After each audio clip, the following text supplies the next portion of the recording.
ETF index mutual funds నేర్చుకుని stock మార్కెట్లో రాణించాలనుకుంటున్నారా? వెంటనే ఈ నెంబర్కి కాల్ చేయండి.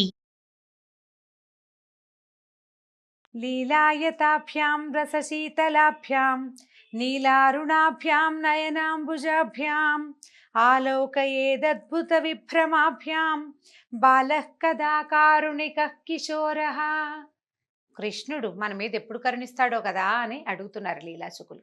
అయితే మనం భాగవత కథాసుధ 7వ భాగంలోకి వచ్చాం. ఇవాల్టికి 7వ రోజు తిరుప్పావై మొదలుపెట్టి ఆండాళ్ళ తల్లి అయ్యవారిని ఎలా ఎలా మేల్కొల్పుతోందో ఏ రోజుకు ఆ రోజు తిరుప్పావై విని ఆనందించండి. మా సుమన్ టీవీలోనే భాగవత కథాసుధ కూడా విందాం. అయితే కృష్ణుడు తర్వాత గోపబాలుడు దూడలు వాళ్ళు కాస్తున్నటువంటి దూడలతో సహా అఘాసురుడనే కొండ చిలువ నోట్లోకి వెళ్ళారు. ఈ వెళ్ళిన తర్వాత కొండ చిలువని సంహరించాడు. వీళ్ళంతా బయటకు వచ్చేసారు. ఈ బయటకు వచ్చేసి ఇంటికి వెళ్ళిపోయారని చెప్పుకుంటున్నాం. అయితే ఈ వ్యవహారం ఇది ఏమిటి? అఘాసురుణ్ణి కృష్ణుడు సంహరించింది 5వ ఏటైతే 6వ ఏట గోపబాలుడందరికీ చెప్పారట ఒక సర్పాన్ని కృష్ణుడు సంహరించాడు అని. పరీక్షిత్ మహారాజు ఆశ్చర్యపోయాడు. సుఖమహర్షి, నీవు నా గురువి, శిష్యుల సందేహాలు గురువులు ప్రేమతో తీరుస్తారు. కృష్ణుడు 5వ ఏట అఘాసురుణ్ణి సంహరిస్తే 6వ ఏట ఆ కథ గోపకులంలో ఎలా తెలిసింది? గోకులంలో సంవత్సరం పాటు విస్మయంలో ఉన్నారా గోపబాలురంతా? పైగా బోలంటే మంది, వందల మంది గోపబాలుడు, వేల గోవత్సాలు దూడలు. వీళ్ళలో ఒకళ్ళైనా వెంటనే చెప్పలేదా? ఏడాది కాలం పట్టిందని చెప్తున్నావే, అది ఎట్లా సమంజసంగా ఉంది అని అడిగాడట. అడిగితే దీనికి చెప్తున్నారు, ఈ సంవత్సరం అనే ప్రస్తావన తేకుండా ఏడాది ఎలా గడిచిందో చెప్పలేదు, నువ్వు ఎట్లా గడిచిందో చెప్పమంటున్నాడు. సుఖమహర్షి సమాధానం చెప్తున్నాడు. రాజా, చాలా మంచి ప్రశ్న వేసావు. నువ్వు వరుసగా ఎన్నో ప్రశ్నలు అడుగుతున్నావు. దానివల్ల ఏంటంటే మనకి ప్రశ్నల వల్ల కథ లోపలికి భాగంలోకి లోతులలోకి వెళ్తాం. మనం భాగవత కథలో ఎన్నో లోతులు ఉన్నాయండి. మనం సామాన్యంగా పెద్దవాళ్ళు చెప్పినట్టు ప్రవచనంగా కాకుండా కథగా చెప్పుకుంటూ వెళ్తున్నాం.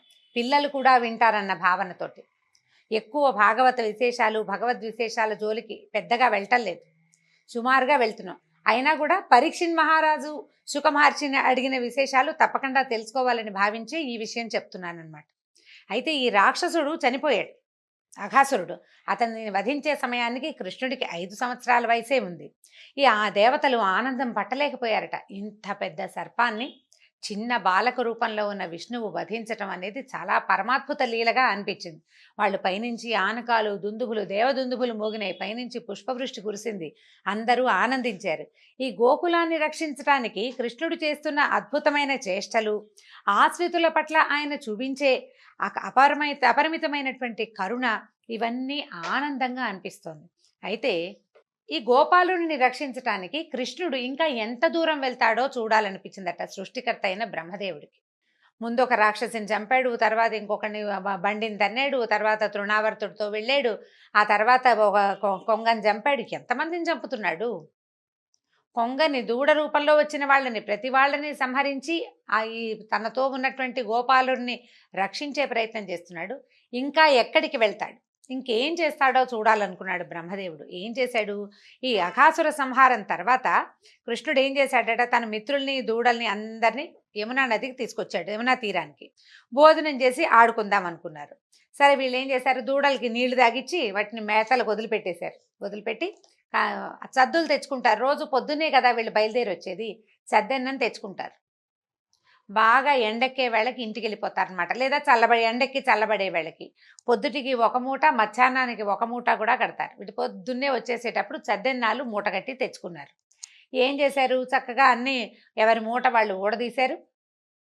ఎవరి మూట వాళ్ళు ఊడదీసి కొందరి దగ్గర పెరుగన్నం ఉంది, కొందరి దగ్గర రాత్రి చేసిన పులిహారు ఉంది, ఇంకొందరు పెరుగన్నాలు రకరకాలు తెచ్చుకున్నారు. ఈ పెరుగన్నంలో నలుచుకోవడానికి ఊరగాయలు కూడా తెచ్చుకున్నారు. మరి పెరుగన్నం ఒట్టిగా తింటే డెక్కబట్టేస్తుంది, తప్పకుండా నలుచుకుందుకు ఏదైనా కావాలి. ఈ వేళ్ల సందులో ఊరగాయ ముక్కలు పెట్టుకుని ఇట్లా ఒక ముద్ద తినటం, ఊరగాయని నాలికతోటి చప్పరించటం అనమాట. కృష్ణుడికి చూపిస్తున్నారు ఇట్లా తినాలి ఇట్లా తినాలని. ఈయన ఏం చేశాడు, చక్కగా ఈ వర్తులాకారంలో కూర్చున్నారు పిల్లలంతా. బ్రహ్మదేవుడు చూస్తున్నాడు కృష్ణుడు ఎట్లా ఉన్నాడా అని. ఈయన వేణువును ఏం చేశాడు, ఫ్లూట్ ఊదుకుంటూ తిరుగుతుంటాడు. వేణువుని గురించి మళ్ళీ చెప్పుకుందాం ఇంకొకసారి. ఆ వేణువుని నడుముకున్న దట్టిలో దూపాడు. కొమ్ము బూరాన్ని బెత్తాన్ని సంకలో పెట్టుకున్నాడట. బూరా ఊదాలి, ఎవరెవరు ఎక్కడున్నారో పిలుపు కోసం. ఆ బూరా ఊదంగానే అందరూ పలుకుతారు. అక్కడి నుంచి ఈ దూడల్ని తోలడానికి చిన్న బెత్త ఉంది, ఎడం చేతిలో సంకలో పెట్టుకున్నాడట. అరిచేతిలో పెరుగన్నం తెల్లగా, అక్కడి నుంచి వేళ్ల మధ్య ఎర్రటి ఊరగాయ పెట్టుకుని తింటున్నాడు. ఈ బాలుడందరూ ఒకళ్ళ చేతుల్లోది ఒకళ్ళు లాగేసుకుంటున్నారు.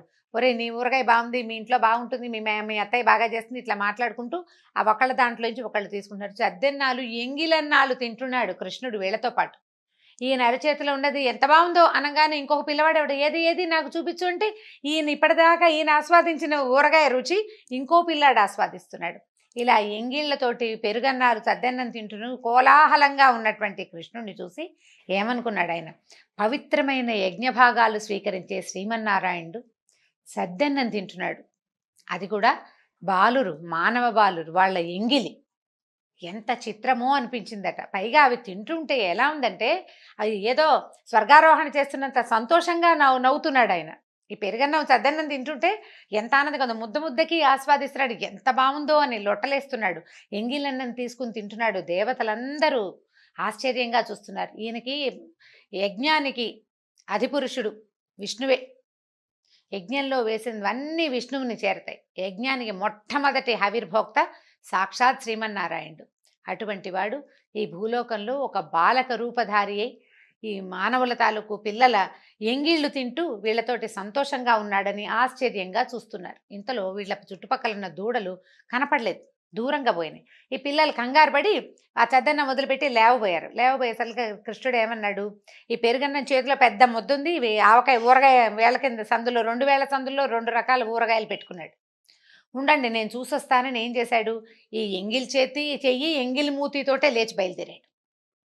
వెళ్తున్నాడు ముందుకి. ఈ కనపడలేదు. ఇంకా కాస్త దూరంగా వెళ్ళేసరికల్లా ఎప్పుడైతే ఈ పిల్లలకి ఉన్న కొన్ని దూడలకి కృష్ణుడు దూరం అవ్వగానే ఏం చేశాడు, బ్రహ్మ తన ప్రభావంతో ఈ పిల్లలని దూడలని మాయం చేసేసాడు. ముందుకు వెళ్ళిన కృష్ణుడికి అక్కడ దూడలు కనపడలేదు, వెనక్కొచ్చి చూస్తే తన మిత్రుడు కనిపించలేదు, పిల్లలు కూడా లేరు. సర్వజ్ఞుడైన కృష్ణుడికి ఇదంతా బ్రహ్మమాయ అని తెలిసింది. ఇప్పుడు ఏం చేయాలి, తను ఏం చేయాలా అనుకున్నాడు. తను తలుచుకున్నంత మాత్రం చేతే ఆ పిల్లల్ని బ్రహ్మమాయ నుంచి విడిపించి తెచ్చేసుకోగలడు. కానీ సత్యలోకం నుంచి దిగొచ్చాడు బ్రహ్మ తన సంగతి ఏమిటో చూడ్డానికి. ఈ కృష్ణుడు ఎంత దూరం వెళ్తాడో, ఈ కృష్ణమాయ ఏమిటో, ఆయన ఎలా ఇక్కడ తన లీలలతో ప్రవర్తిస్తున్నాడో చూడాలని స్వయంగా సత్యలోకం నుంచి బ్రహ్మదేవుడు వచ్చేస్తే ఆయన సరదా ఎందుకు పోగొట్టాలి? భగవంతుడు ఎవ్వరి సరదాలు పోగొట్టడు. ఈ బ్రహ్మదేవుడు సరదా పోగొట్టకుండా ఉండడానికి ఏం చేశాడు ఆయన, ఎంత అత్యద్భుతమైనది చేశాడు చూడండి. బ్రహ్మమాయ తొలగించటము పనికి వద్దనుకున్నాడు. తొలగించకపోతే కుదరదు. సాయంకాలం అయ్యేసరికల్లా పిల్ల జల్ల అందరూ ఇల్లు చేరాలి కదా. ఈ దూడలు తోలుకొచ్చిన చిన్న పొన్న పిల్లలు 5-5 ఏళ్ల నుంచి 10-12 ఏళ్ల దాకా ఉన్నారు. ఈ పిల్లలంతా దూడలు, వీళ్ళందరూ ఇల్లు చేరకపోతే, దూడలు లేకపోతే ఆవులు ఏడుస్తాయి, పిల్లలు రాకపోతే తల్లులు ఏడుస్తారు. ఏం చెయ్యాలా అని ఆలోచించి ఏం చేశాడు, ఒకే ఒక ఉపాయం ఏంటంటే బ్రహ్మమాయకి ప్రతిక్రియ విష్ణుమాయే అని భావించాడు. అందుకని ఏం చేశాడు, అటు విధాతకి వేడుక కలిగించాలి, గోకులంలో అందరినీ హాయిగా సంతోషంగా ఉంచాలి. అందుకని ఏం చేశాడు, జగత్ సృష్టికర్త అయిన కృష్ణుడు వెంటనే తానే వందలాది గోపబాలురుగా మారిపోయాడు. తానే వేలాది లేగదూడలైపోయాడు. ఎందరు బాలురు ఉండాలో అందరూ, ఎవరి ముక్కు ఎవరి మొహం ఎవరి మూతి వాడిదే, అదే రూపం అదే రంగు అదే గంతుతోటి ఆ బాలుడైపోయాడు. ప్రతి బాలుడి రూపము తనే ధరించాడట కృష్ణుడు. సరిగ్గా ఆ రోజు ఎవరెవరు ఏ ఏ వస్త్రాలు ధరించి వచ్చారో, ఎవరు ఎలాంటి సెలగోల ఎలాంటి కర్ర ఎలాంటి కట్టె పుచ్చుకొచ్చారో అవే రకాలతోటి ఏమీ మార్పు లేకుండా వాళ్ళు తెచ్చిన కొమ్ము బూరాలు, వాళ్ళు తెచ్చిన బెత్తాలు, ఎవరు ఏ చద్దన్నం తింటుండగా మాయమయ్యారో అదే చద్దన్నం ముందు పిల్లలు ప్రత్యక్షమయ్యారు. ఆ పెరుగన్నము ఆ ఊరగాయ ముక్కలతోటే కృష్ణుడు తయారయ్యాడు. అందరూ తయారైపోయారు. అయిన తర్వాత ఏముంది, లేగదూడలు, మొత్తం లేగదూడలని ఎన్ని మాయమయ్యాయో అన్నీ వచ్చేసాయి. అన్ని లేగదూడలు అవే. ఏ దూడకి ఏ రంగు, ఏ దూడకి ఎక్కడ ఏ మచ్చ ఉందో, కొన్నిటికి ముఖం మీద మచ్చ ఉంటుంది, కొన్నిటికి వీపు మీద మచ్చలు ఉంటాయి, కొన్నిటికి కాళ్ళ దగ్గరే బ్రౌన్ కలర్ కనిపిస్తుంది, కొన్ని మొత్తం అంతా బ్రౌన్గా ఉండి కపిల గోవులు, ముఖం మీద మాత్రం శ్రీవత్సమలే చిన్న తెల్ల మచ్చ ఉంటుంది. అట్లా ప్రతి దూడ దాని స్వస్వరూపంతో ప్రవర్తిల్లేలాగా వచ్చేసాడు. మొత్తం కృష్ణ రూపాలే. అక్కడి నుంచి సర్వం విష్ణుమయం అయిపోయింది. ప్రపంచమంతా విష్ణుమయమే, విశ్వమంతా విష్ణుమయమే. విష్ణువు కానిది ఏది లేనే లేదు. ఆ వాక్యాన్ని ప్రత్యక్షంగా నిరూపిస్తున్నట్టుగా స్వామి తనే దూడలుగాను గోపబాలురుగాను మారిపోయాడు. సరే తనలో మరి ఇప్పుడు ఇంతమంది పిల్లలు కూర్చుంటే తనే మాట్లాడుకుంటున్నాడు తనతో మాట్లాడుకుంటూ తనే అందరి బదులు చద్దన్నాలు తిన్నాడు.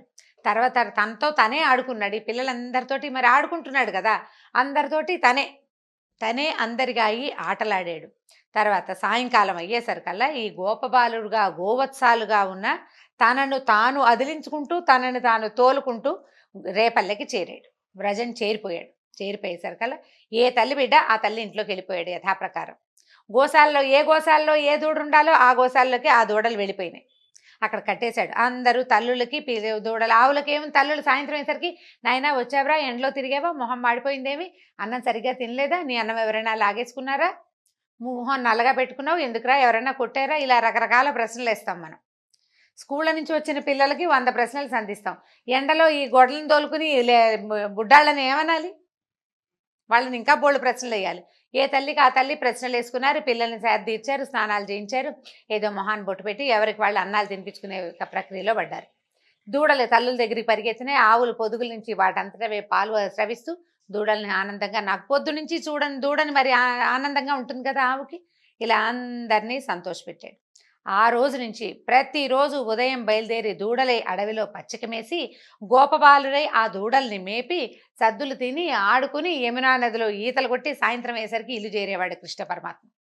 ఈ వందలాది గోపబాలుడు వేలాది గోవత్సముల రూపంలో ఆయనే చేశాడు ప్రతిరోజు. అదే ఈ క్రమంలో ఎలా అయిందంటేట, ఈ భగవత్ స్వరూపమే ఈ రకంగా బాలుర రూపంలో గోవత్సాల రూపంలో ఉండేసరికి తల్లులకి పిల్లల మీద అపారమైన ప్రీతి పెరిగిపోయిందట. ఒక క్షణం పిల్లాడు అటు ఇటు కనుమరుగైతే ఒక సహించలేని తనం వచ్చేసింది.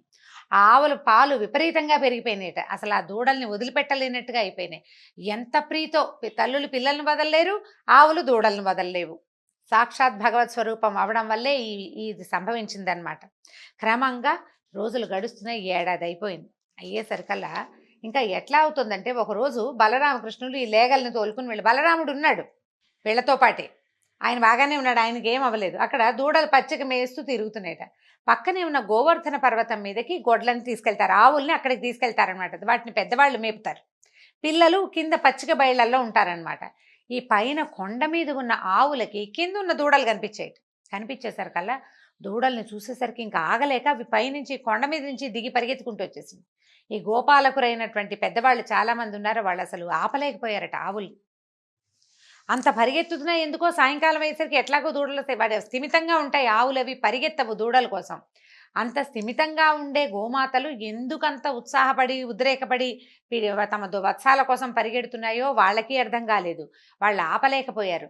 కృష్ణుడు బలరాముడు చూస్తూనే ఉన్నారు. ఈ పరిగెత్తుకుంటూ కిందకు వచ్చిన ఆవులు ఈ దూడలకి పాలిస్తూ ఆ దూడల దగ్గరికి పరిగెత్తుకుంటూ వెళ్ళిపోయినాయి అనమాట పాలు ఇవ్వడానికి. వాటిని ఏముంది, ఆవులు దూడని పరామర్శించే పద్ధతి ఏమిటంటే నాలుగుతో నాకి ఇది బాగుందా, సేఫ్గా ఉందా లేదో చూసుకుంటే. అందరూ ఆశ్చర్యపోయారు. సరే, అక్కడి నుంచి ఆ పైనుంచి గోపాలుడు కూడా దిగొచ్చారు. ఆవులు వచ్చేసారు కదా, ఆవులతో పాటు గోపాలుడు దిగొచ్చి కింద తమ పిల్లలు కనపడేసరికల్లా ప్రతి తండ్రి తన పిల్లాన్ని కావలిచ్చుకుని సంవత్సరం తర్వాత కనపడ్డవాడిని చూసినట్టుగా ప్రేమగా కావలిచ్చుకుంటారు. పొద్దునే వెళ్ళారు పిల్లలు. ఒక 3-4 గంటల ఉంటుంది అంతే. ఈ 3-4 గంటల విరహాన్ని కూడా తట్టుకోలేనంత అవ్యాజమైన ప్రీతి ఆ భగవత్ స్వరూపులైన పిల్లల మీద దూడల మీద కలిగిందట. అయితే ఈ బలరాముడికి ఆశ్చర్యం వేసింది. ఇదేదో మాయలా ఉంది, ఇలా ఎప్పుడూ జరగలేదు. కింద దూడలు మేయటం పైన ఆవులు మేయటం ఎప్పుడూ ఉంది. పిల్లలు కింద చిన్న దూడల్ని తోలుతూ ఉంటారు, నాన్నలు పైన ఈ గోవర్ధన పర్వతం మీద నిలబడి ఆవుల్ని మేపుతుంటారు. వాళ్ళు పరిగెత్తుకురాలా, అవి పరిగెత్తుకురాలేదు ఎప్పుడు, ఏమిటి మాయ అని. ఇలాంటి మాయ ఎవరు ప్రయోగించగలరు? ఇది రాక్షస మాయ కాదు. రాక్షస మాయలోకి దిగిన మనుషుల ప్రవృత్తి వేరే ఉంటుంది. ఇది అసలు ప్రేమ కురిసిపోతోంది ప్రవాహం అని ఈయన ఆలోచించుకుని చూశాడట. బలరాముడు అందరి వైపు చూస్తే ప్రతి ముఖంలోనూ శంఖచక్రధారి పీతాంబరుడు అయిన సర్వాలంకార శోభితుడైన శ్రీమన్నారాయణుడే కనిపించాడు. ఆయన అనుకున్నాడు, విష్ణుమాయ నా స్వామి చేయగలడు ఇంత మాయ, సామాన్యుల వల్ల అవుతుందా? ఎవరైనా చేయగలరా? ఇంతమందిని మాయ చేయటం ఎవరి వల్ల అవుతుంది? కేవలం విష్ణుమాయకే ఇది సాధ్యమవుతుంది అనుకున్నారు. ఇంతలో సరే, అప్పుడు అడిగాడు బలరాముడు, ప్రభు ఏమైంది, ఏం జరిగింది అని అడిగితే, ఇట్లా బ్రహ్మమాయ ఏం జరిగింది, ఇలా దూడలు శిశువులు అందరూ మాయమయ్యారు, వీళ్ళందరూ బాధపడతారని నేను ఈ ప్రయత్నం చేశానని కృష్ణుడు చెప్పాడు. ఇంతలో ఏమైందట, బ్రహ్మదేవుడు కనురెప్పలు తెరిచాడట. బ్రహ్మగారి ఒక కను రెప్పపాటు మానవుల కాలంలో సంవత్సరం అటండి. ఆయన కళ్ళు మూసుకున్నాడంతే. కళ్ళు తెరిచి చూసేసరికల్లా మనకి ఒక ఏడాది అయిపోయింది. మొదటి భాగంలో ఏమిటంటే ఈయన ఎదురుగుండా గోపబాలురు అన్నం తింటున్నారు, దూడలు పచ్చిక మేస్తున్నాయి. వీళ్ళంతా ఇక్కడే ఉన్నారు, ఆయన కనపడుతున్న ఆయన దగ్గరున్న పిల్లలు దూడలు మాయలో నిద్రలో ఉన్నాయి. ఈ కింద కళ్ళు తెరిచి చూసరికల్లా కృష్ణుడు కూర్చుని ఉన్నాడు, పిల్లలు కనిపిస్తున్నారు, తద్దన్నాలు తింటున్నారు, దూడలు అన్నీ కనిపిస్తున్నాయి. నేను తీసుకెళ్ళిన వాళ్ళు నిద్రపోతున్నారు, వీళ్ళెక్కడి నుంచి వచ్చారు? నేను సృష్టించలేకుండా ప్రపంచం పుడుతుందా? అసలు బ్రహ్మ సృష్టి కానిది ఏముంది? విధాత సృష్టించనిదే లేదు ప్రపంచంలో.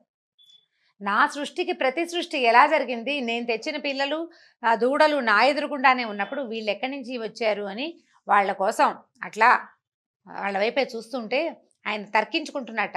పగటి సూర్యకాంతిలో మిణుగురు పురుగుల కాంతి కనపడదు. అలాగే ఈ విశ్వమంతా ఎవరి మాయ చేత మోహింపబడుతుందో అతని ముందు సృష్టికర్త కూడా మిణుగురు పురుగే. ప్రపంచాన్ని సృష్టించేవాడు కూడా ఈ మాయని సంకల్పించిన వాడి తాలూకు శక్తి ముందు చాలా చిన్నదైపోతుంది అని అనుకుని ఆయన తన మాయ వెలవెలపోయిందని, విష్ణుమాయే పూర్తిగా ప్రపంచమంతా ఆవరించి ఉందని అనుకుని ఏం చేశాడట, అట్లా దండం పెట్టుకుంటూ ఉండిపోయాడు నమస్కరిస్తూ ఈ రూపాల్లో కనపడుతున్న విష్ణువుకి. వెంటనే విష్ణువు తన మాయ తొలగించాడట. తెర తొలగిపోయింది, అక్కడ ఏమీ లేదు. అక్కడ ఉన్న శిశువులు గోవత్సాలు అంతా విష్ణుమయమే. దాంతో సరే ఎదురుగుండా ఉన్నవాళ్ళు ఎవరున్నాడు? సాక్షాత్ విష్ణువు. మేఘశ్యామల వర్ణుడు, పచ్చని పట్టు వస్త్రం కట్టుకుని 4 చేతుల్లో శంఖచక్ర గదాపద్మాలు ధరించి, వక్షస్థలం మీద శ్రీవత్స చిహ్నంతో, అమూల్య రత్నాభరణాలతో, ఆపాద పర్యంతము వనమాలతో చిరునవ్వులు చిందిస్తూ ఈ వందలాది వేలాది ప్రాణుల యందు నిలబడి కనిపించాడు. దాంతో ఈయన ఏం చేశాడంటే, అప్పటిదాకా దేహదారులందరూ బ్రహ్మని సేవిస్తారు. ఎందుకంటే చీమ నుంచి బ్రహ్మాండ పర్యంతం, పిపీలికాది బ్రహ్మాండ పర్యంతం అన్నీ కూడా స్వామిని సేవించేవారు. సృష్టించేవాడు బ్రహ్మ అనేది నియమం ప్రకారమే మనకు తెలుసు. కానీ ఆయన తలుచుకుంటే ఆ సృష్టికి ప్రతి సృష్టి భగవంతుడు అవలీలగా హేళగా చేయగలడని బాల రూపంలోనే ఆయన నిరూపించాడు. సరే అక్కడి నుంచి ఆ పరమాద్భుతమైన ఈ విషయాన్ని చూసి ఈ స్వయంభువైన ఈ బ్రహ్మదేవుడు చిత్తరువుగా నిలబడ్డాడు. తర్వాత ఒక క్షణమాగి తేరుకుని హంసవాహనం నుంచి దిగి 4 తలలు నేల కంటేలాగా కృష్ణుడికి దండం పెట్టాడు. పెట్టి, నాయన నిన్ను పరీక్షించటం నా ఉద్దేశం కాదు, నిన్ను తెలుసుకోవాలనుకున్నాను అంతే అని చెప్పి అపరాధం క్షమించమని అడిగాడు. దూడలు బాలురు ఏడాది క్రితం ఎక్కడ ఉన్నారో వాళ్ళని అక్కడికే వచ్చేలాగా చేసేసాడు. అప్పుడే మూటల్లోంచి తీస్తున్న పెరుగన్నము, ఆవకాయన్నము, పులిహార, చద్దన్నాలు అన్నీ సేమ్ డిటో అలాగే ఉన్నాయి, ఏమీ మార్పు లేదు.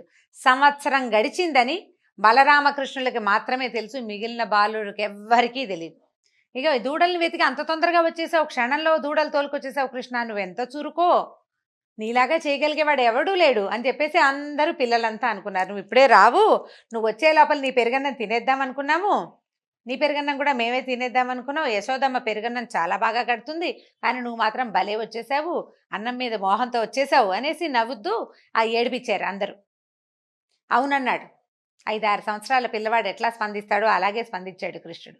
అక్కడి నుంచి రారా, నీ చేతిలో అన్నం ముద్ద కూడా అలాగే ఉంది, దూడలు తోలుకొస్తూ అన్నం తినడం మానేసావు, తిను మీ అమ్మకి ఆకలిస్తుందని ఆ చేతిలో ఉన్న అన్నం తినిపించారు. ఆవకాయ ముద్దలు అందరూ పలుచుకుని తిన్నారు. హాయిగా ఆనందంగా తిని ఆడుకుని సాయంకాలం చీకటి పడే వేళకి అందరూ బృందావనానికి తిరిగి వచ్చేశారు. ఈ గోకులానికి చేరంగానే పిల్లలంతా రకరకాల హావభావాలు ప్రదర్శిస్తూ, ఇంత పెద్ద పాము అలా ఎలా పడుకుందో, మేము అంతకుముందు కొంగని చంపాడు కృష్ణుడు, దీన్ని చంపలేడాన్ని మేమందరం అందులోకి వెళ్ళిపోయాం, కృష్ణుడు ఇలా నుంచున్నాడు, దాన్ని ఇలా చేసేసాడు, దాని నాలుకని కాలుతో తొక్కాడు, పెద్ద మంట వచ్చింది, అది కృష్ణుడిలో లీనమైపోయిందని పిల్లలందరికీ చెప్పారు, వాళ్ళ ఇంట్లో ఉన్న వాళ్ళందరికీ. ఇది ఏడాది క్రితం జరిగిందని ఎవ్వరికీ తెలియదు, కానీ నిజానికి ఏడాది క్రితమే జరిగింది. ఈ 1 సంవత్సర కాలం గడిచిపోయింది. నిన్నటిదాకా మన దగ్గర ఉన్న పిల్లలు ఇవాళ పొద్దున వెళ్ళిన పిల్లలే ఇప్పుడు వచ్చిన పిల్లలని అనుకోలేదు వాళ్ళు.